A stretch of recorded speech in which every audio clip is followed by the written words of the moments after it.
Most of what makes a book good is that we are reading it at the right moment for us. Intimacy is the capacity to be rather weird with someone, and finding that that's okay with them. The moment we cry in a film is not when things are sad, but when they turn out to be more beautiful than we expected them to be. One rarely falls in love without being as much attracted to what is interestingly wrong with someone as what is objectively healthy.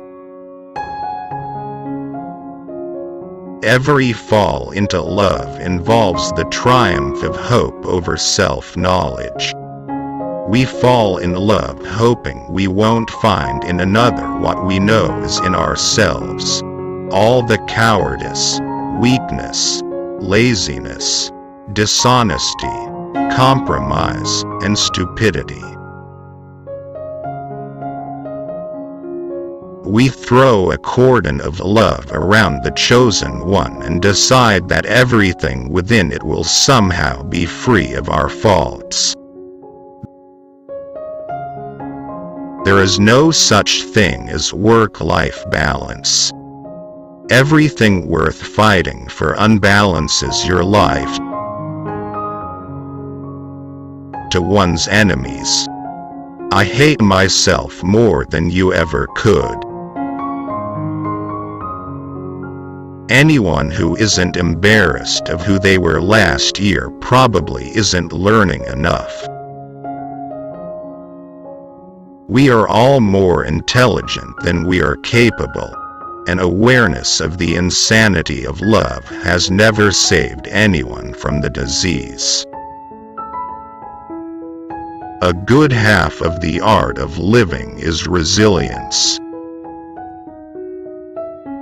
It is in books, poems, paintings which often give us the confidence to take seriously feelings in ourselves that we might otherwise never have thought to acknowledge. Not being understood may be taken as a sign that there is much in one to understand. It was no longer her absence that wounded me, but my growing indifference to it. Forgetting, however calming, was also a reminder of infidelity to what I had at one time held so dear. That said, deciding to avoid other people does not necessarily equate with having no desire whatsoever for company. It may simply reflect a dissatisfaction with what, or who, is available. The largest part of what we call personality is determined by how we've opted to defend ourselves against anxiety and sadness. Cynics are, in the end, only idealists with awkwardly high standards. In Chamfort's words, it is sometimes said of a man who lives alone that he does not like society. This is like saying of a man that he does not like going for walks because he is not fond of walking at night in the Fort de Bondy. To be loved by someone is to realize how much they share the same needs that lie at the heart of our own attraction to them.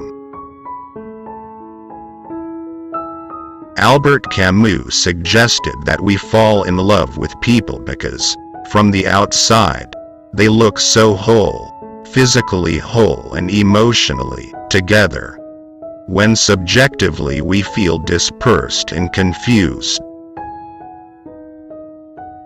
We would not love if there were no lack within us, but we are offended by the discovery of a similar lack in the other. Expecting to find the answer, we find only the duplicate of our own problem.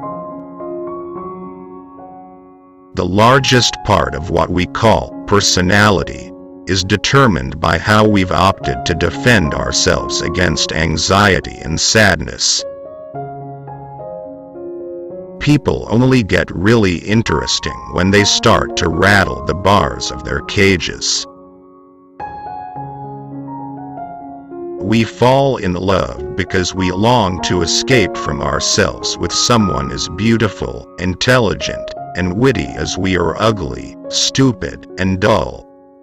But what if such a perfect being should one day turn around and decide they will love us back? We can only be somewhat shocked. How can they be as wonderful as we had hoped when they have the bad taste to approve of someone like us?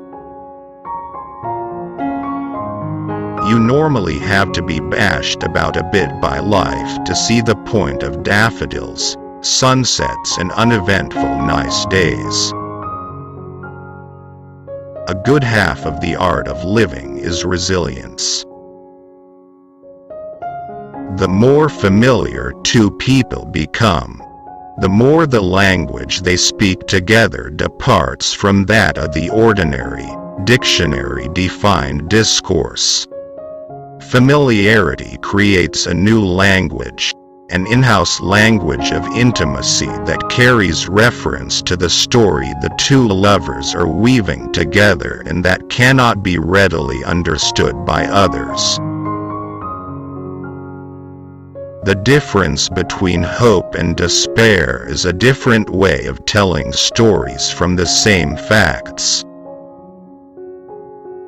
What we seek, at the deepest level, is inwardly to resemble, rather than physically to possess, the objects and places that touch us through their beauty.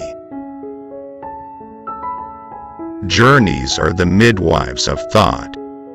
Few places are more conducive to internal conversations than a moving plane, ship, or train. There is an almost quaint correlation between what is in front of our eyes and the thoughts we are able to have in our heads.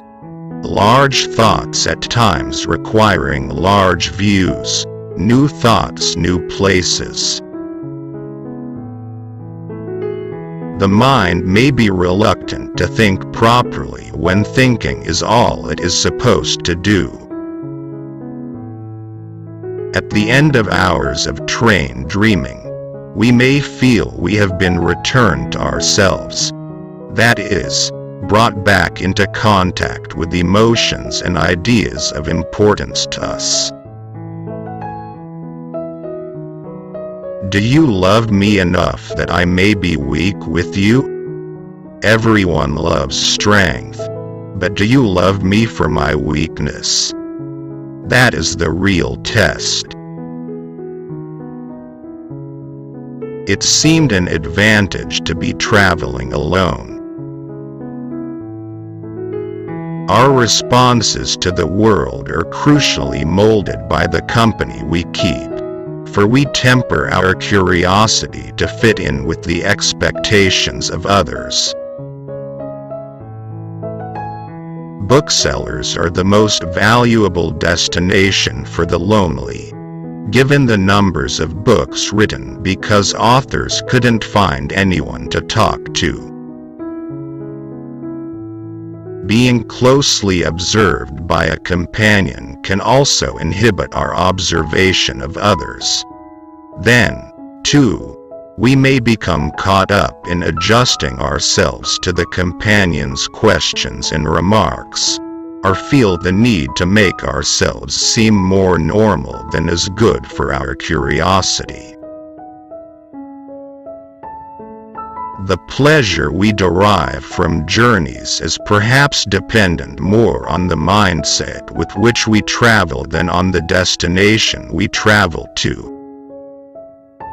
Being fun may not be as easy as playing the violin well, and requires less practice. A large part of what we call personality is determined by how we choose to defend ourselves against anxiety and grief.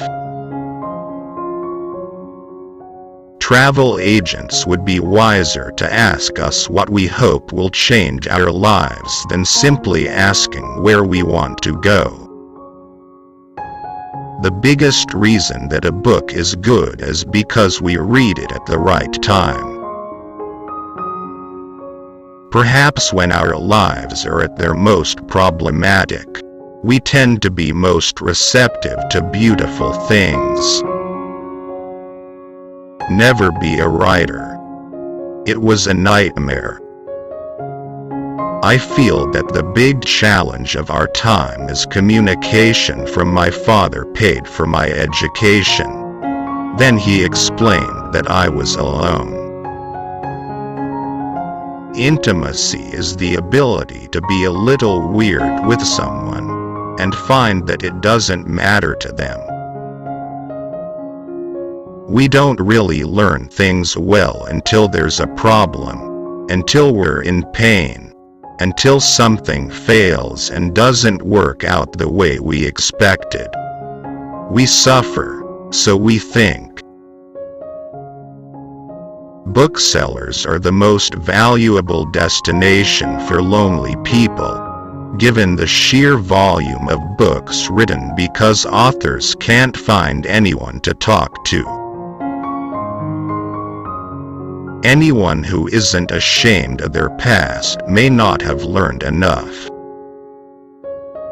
Good sex is not only fun, it keeps us sane and happy. Having sex with someone makes us feel wanted, makes us alive and strong. Thank you for listening to the end. Don't forget to comment, like, and subscribe.